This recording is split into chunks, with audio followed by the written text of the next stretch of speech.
Welcome to the IVM Podcast Network.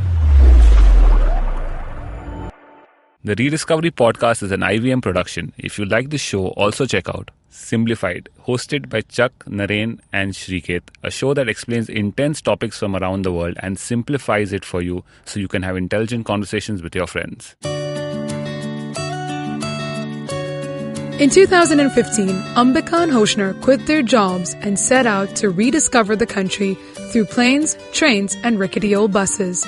What started as a break has now grown into a life of travel and discovery. On this podcast, they take you through the highlights of their journey. This is the reDiscovery Podcast.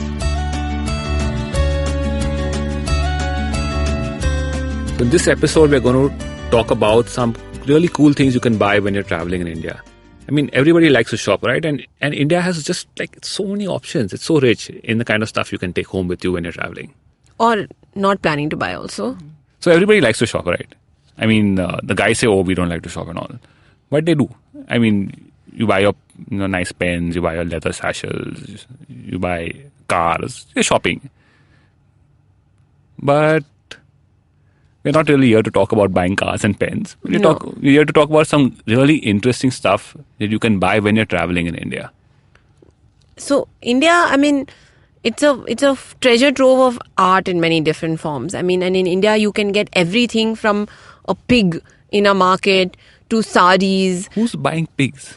People in Meghalaya, they go to the pig market to buy pigs. We've seen the pig market and you can go and buy a pig. No one who's listening to this podcast is buying pigs. You don't know now if they're buying pigs or not. But this is the beauty of India, right? You can buy anything in a market in India. And if you go to a village, like a cool art village that produces indigenous art in either, and they make like chappals, for example, or the textiles in India. I mean, people come to India to buy beautiful things to put in their homes. And sometimes it can get a little bit overwhelming, because there's so many things to buy. And so that's what we're going to talk about is a few cool shopping ideas that are not necessarily your usual stuff. And we don't mean, shopping like go to Fab India or Good Earth, which granted has beautiful things. But, this is to get out of the shops and to go into the villages, in the markets and really buy a small piece of Indian culture and Indian history. This stuff is really worth, buying. And we know that because we travel in 2,500 rupees a day. Yeah, it's a really tiny amount. We travel in with backpacks. And so we are very careful about how much we stuff in those bags. So even if we really like something, we'll think 10 times about buying something because it's that much extra weight that you have to carry. And money. Then it's like, do we eat lunch now or do we buy something? Yeah, but in all these places that we're going to talk about, we actually went and bought something. And it's because they were really cool things that were there. Yeah. So one of our, I think, our top purchases when on our last couple of years of travel was from a village called Raghu Rajput in Orissa, which is on the east side of India. Now, when we were in Orissa, we visited this village, which is about an hour outside of Puri. And Orissa and Puri, in that area itself, it's a very arty and a very cultured place. There's a lot of theatre and art that happens. And so Raghu Rajput is an art village where every single home is like a little mini gallery and every family has an artist living in their home. So there's all sorts of things that you can get in Raghu Rajput. I mean, there's paintings on tussar silk, there's funky paper mache eggs, there's those really cool, intricately painted bottles that you can turn into like a lamp or just put on your shelf. And there's all sorts of things. But what I think really caught our fancy, which we ended up buying one of, was the Patta Chitras. Yeah, so the Patta Chitra is basically, as the name suggests, it's making a chitra, picture on cloth. Patta is cloth and not, leaves. But originally this art form involved painting on cloth and then it sort of evolved into making images on palm leaves. Right, and this is an art form that dates back to the 5th century BC. So it's kind of it's really old. And it's very interesting because it's very different from a piece you'll pick up which is painted. Here, the canvas is made by cutting rectangular strips of palm leaf, hardening them in the sun, and then sewing together, a lot of these rectangular strips to make a canvas. Right, and the canvas size sort of changes depending on how many strips they've put together. So we've seen ones that were that were tiny, right? Really like small, yeah. Yeah, 2 strips together, and ones that were like 2 feet by 2 feet, and The one we picked up was, I think, about 4 to 4 feet. something like that. 4 feet long. No, 4 feet is quite. I mean, it's quite big. I think it was more like 3 by 1.5 or something. And what's unique about the way they do it is that it's not painted on these palm leaves; it's actually etched out. So the artist really is taking a blade and sort of carving on the palm leaf. So the palm leaf is pretty thick. I think they use 2 layers of palm leaf. Yeah. So when they etch out, they're basically etching on the top layer. And so you have this sort of 3D effect that happens from the bottom and the top layer. And then they fill that in with soot. Yeah, so it really stands So out. it really stands out and has this nice deep effect. And it's really intricate. And you can't really picture this until you see it, because it's on palm leaf and it's been done with a blade. Right. And we saw them do it there, and it's fairly intricate and very involved as a process. And a canvas which is 3 to 4 feet would probably take a month or more to sort of do. And that artist is only working on one piece at a time. So there's a lot of imagination, because he's creating something out of his head sometimes, or he might have seen a mural on somebody's home and has taken inspiration from there. Some of these are stories of Krishna or from the Ramayana, or images of Jagannath, and which it's is super detailed. Yeah, all detailed. I mean, every single corner of that canvas has something going on. Yeah, I think when we bought our piece, we were very lucky to buy it from an artist who was really passionate about his art, and he spent a lot of time explaining to us how they do it and also what was actually being portrayed on those images. Yeah, so a little bit of himself came through. Yeah, he was a good salesman also. Yeah, he was a very good salesman. I mean, Hoshna was hooked from, I think, the word go. But it's nice. I mean, and you'll see these Pattachitras in the stores and I think in these like museums and all. But it's really nice to go to the village itself and buy it from the artist, because you have a conversation with the artist. You understand what has gone behind his thought process of creating this piece of art, and then you take that home. And some of these are, family artists whose grandfathers have started doing this and taught their sons, and now their grandchildren are doing it and stuff like that. Right. It's a very interesting place. You should definitely make the time to go down there if and when you're in Puri. Yeah. If you want to know about it, you can also listen to our episode on Puri where we speak about it more, which is in season 1. Right. So that's Raghu Rajput, which we really enjoyed. I think that was one of our favorite places. Rajpur, yeah.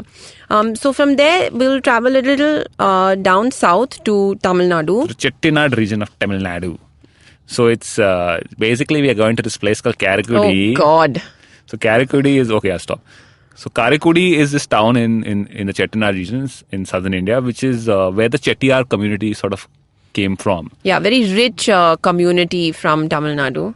Yeah, so if if you're the kind of person who likes old furniture, likes roaming in Chor Bazaar, likes going to those old antique shops in Delhi, or if you've visited the warehouses outside of Jodhpur in Rajasthan, you'll really like this place. Yeah, especially if you like old, really beautifully carved solid wooden pieces. Then so the Chettiar region is obviously famous for Chettiar food, that's super spicy, yummy food that you get. But it's also famous and well known for these crazy mansions that the Chettiars built themselves. And crazy, I think, is putting it a little bit mildly. These houses are ginormous. A lot of them they'll have like 100, 120, 130 rooms. They have 3-4 inner courtyards, and the whole house will span a block. They were all built and they imported everything that they needed, right? They were a trading community. Yeah, so they were importing, the teak was coming from Burma, there was British steel, Italian marble, granite from Spain. Though, interestingly, all the tiles in these houses were all made locally in another village called Atnagudi. Right. But that's another story.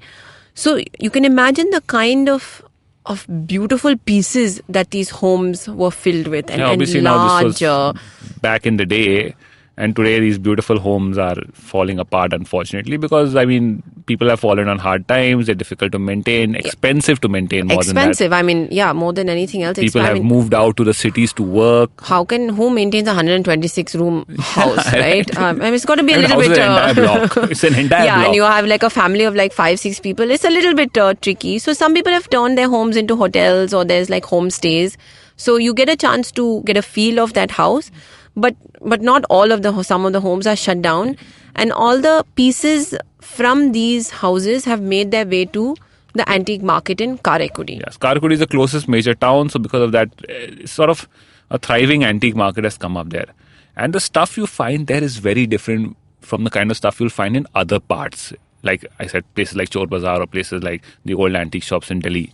Because, I mean, your usual sort of chest of drawers and, ornate tables and mirrors and all, which are all yeah, very these beautiful, mirrors are 10 feet tall. But they're all done with very different styles, right? Yeah, Because the carvings are very South Indian in style. Very temple style Correct. of carving. And but beautiful, what really right?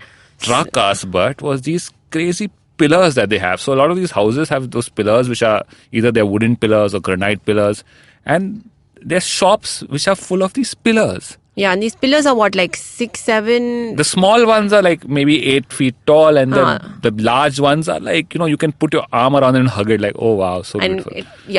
Maybe your arm doesn't even go around some of these pillars. And I mean, what struck me at that time was that for the size of these pillars and the stuff that, pure wood or granite, it seemed very reasonable. I mean, if you can call it reasonable, like a pair of them, of the wooden ones, which are smaller, would probably cost 30 to 40K. A pair of the granite ones would be $1 lakh. But when you look at those crazy pillars, which are, 8 to 10 feet tall and really fat and pure granite or marble, it's ridiculous. They're quite, and some of them were really ornately carved, and some of them are pretty plain and stark, but still beautiful in their starkness. Yeah, we wanted to pick up a pillar, but didn't fit in the backpack. Yeah, it's a little big for that 60-liter backpack, and also a little bit heavy. So we decided. So we decided to pick up a little key as a memento. And before you think, a key, how boring.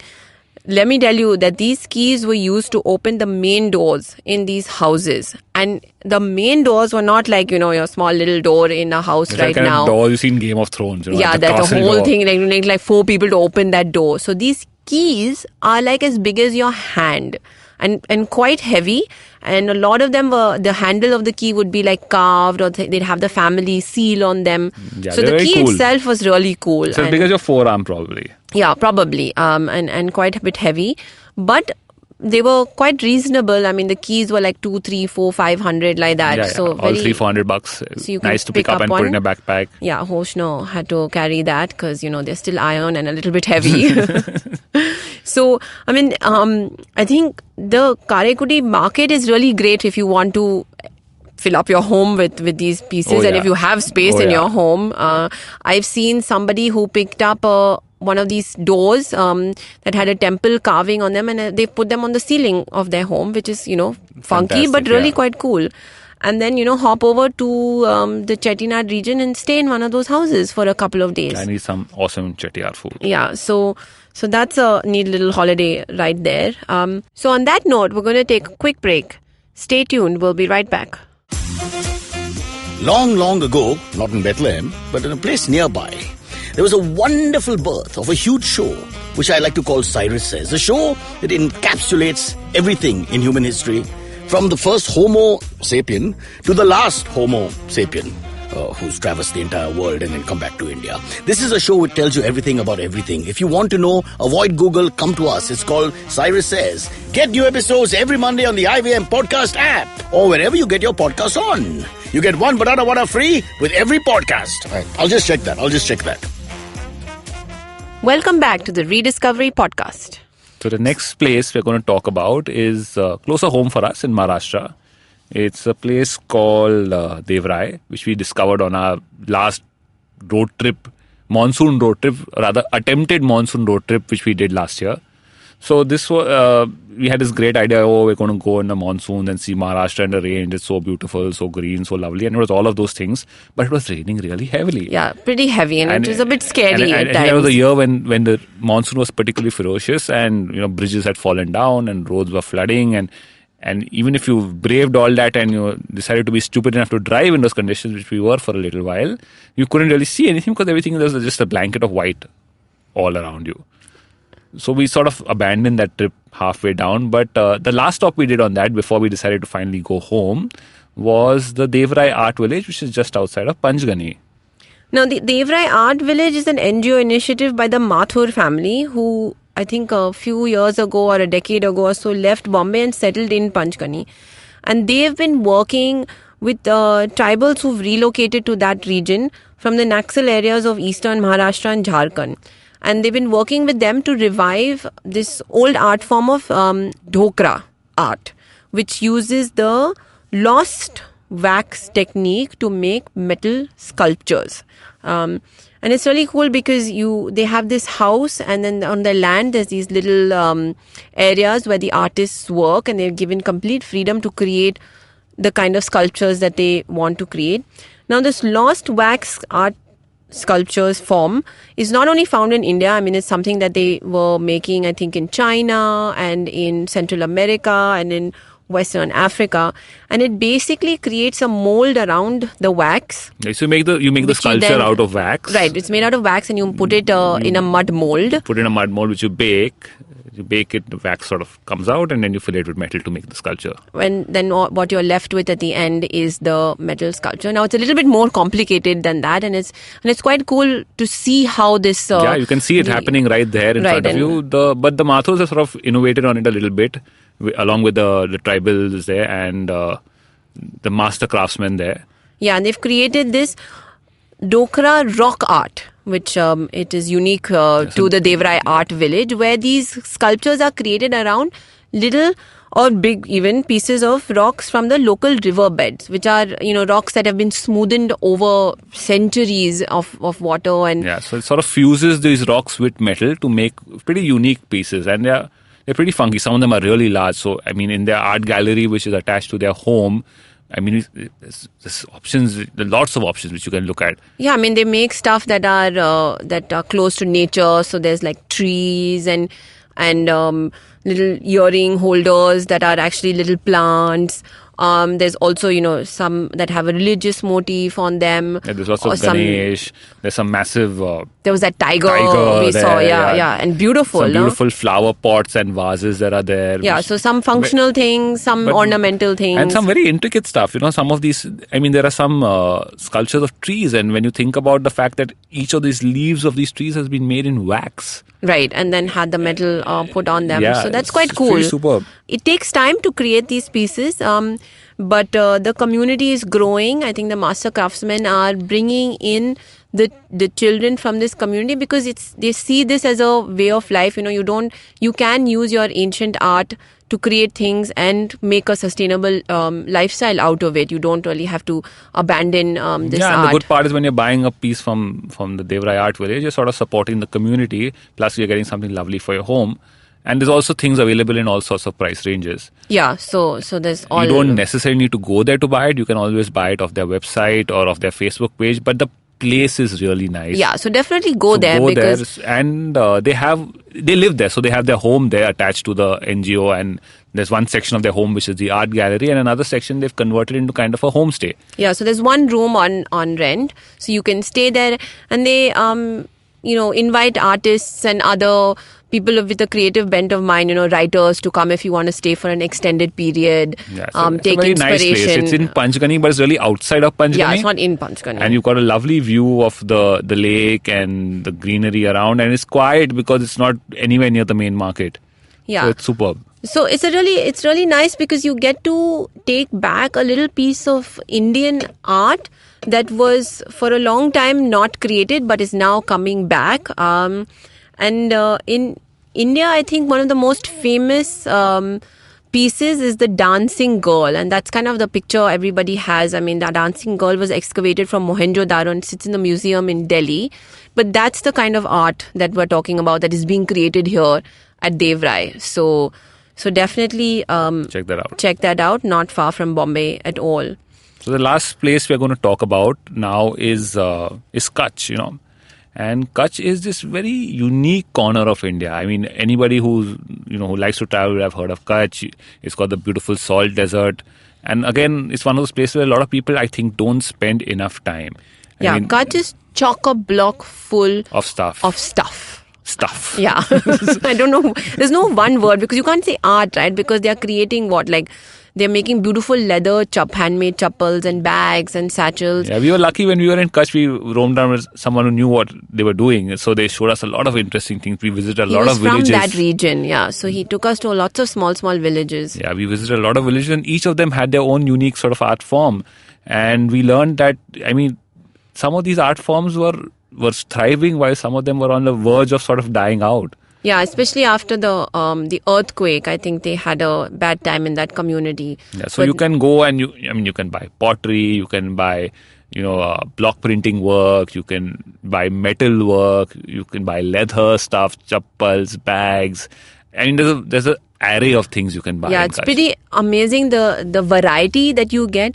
And what's really cool is that everything is so colorful. Yeah. And it's such a contrast to this stark white desert area, because the things that are produced over there are all colorful. The clothing that the different communities wear are colorful, and even their homes are pretty colorful. Yeah.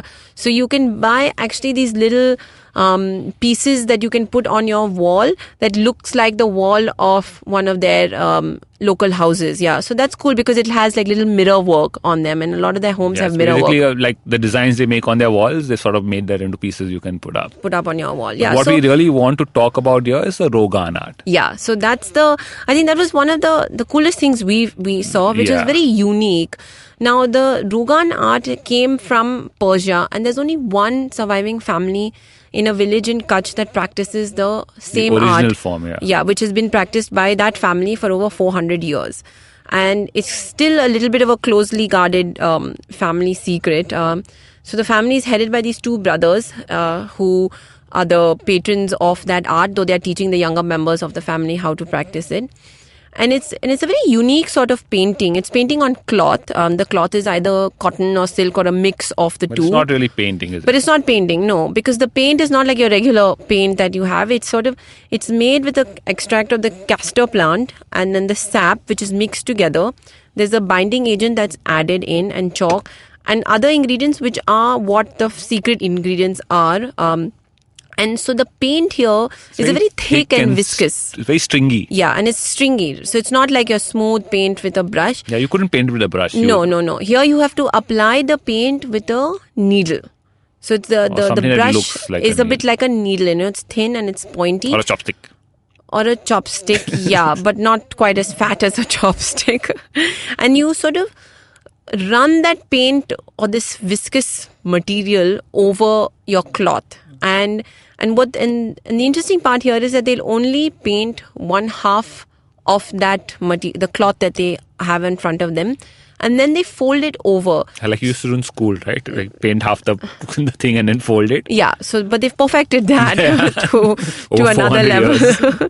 And so you have they're exact symmetrical designs, and so one of the brothers we were talking to, he said, these designs they come from their head. So the master artists create things from their heads, and they're beautiful. I mean, some of them are small pieces, 1 by 1 pieces of cloth that you can just frame and put up. They also create larger pieces that I guess you can put on your table or whatever. But that symmetry and the design is really quite stunning. And it's not that they paint one side and fold it and it's done. No. That is just the outer borders. Then they do the keep insides. doing it more and more intricate. As they fold it, they open it, it dries, then they do the next layer, and then they do the next layer. So it takes weeks for the larger pieces. Again, like Pattachitra, it could take a couple of months to do the piece. And I think the cool thing about these art forms is you only really appreciate them when you see it being done. Right, and you understand the patience that goes behind creating something that's so large, or even small. The small ones require a great amount of detailing. Yeah. And they have all kinds of patterns. Like there's trees and geometrical patterns, but then they do scenes from life. So all kinds of and the Gafur family in this village of Nirona is the last family that's practicing it, but they are also now trying to spread that art. Right, because otherwise it's going to die out with them. They're even teaching school children how to do it, for example. Right, so interested, but only from that village and that community, but a way to preserve this very unique art form that's you will not find anywhere else but in Nirona village in Kutch, in Gujarat. Yeah, so this is some of our favorite pieces of, I guess art and sculptures that you can bring back home with you from Tamil Nadu to Orissa to Maharashtra to Gujarat. So the next time you're traveling around India, make sure you leave some space. There's lots of cool stuff to be bought. That's a problem. Everybody leaves space. I guess, yeah. And so that's it for this time. to know more about any of these places that we've been to or other cool things that you can buy from across the country, you check out our website. That's www.rediscoveryproject.com. We're also on Facebook, Instagram and Twitter. So happy travels. Thanks for listening. Happy shopping. So travel is fun, but so is exploring your own backyard. So come with us on the next episode as we explore the little hidden gems of Bombay.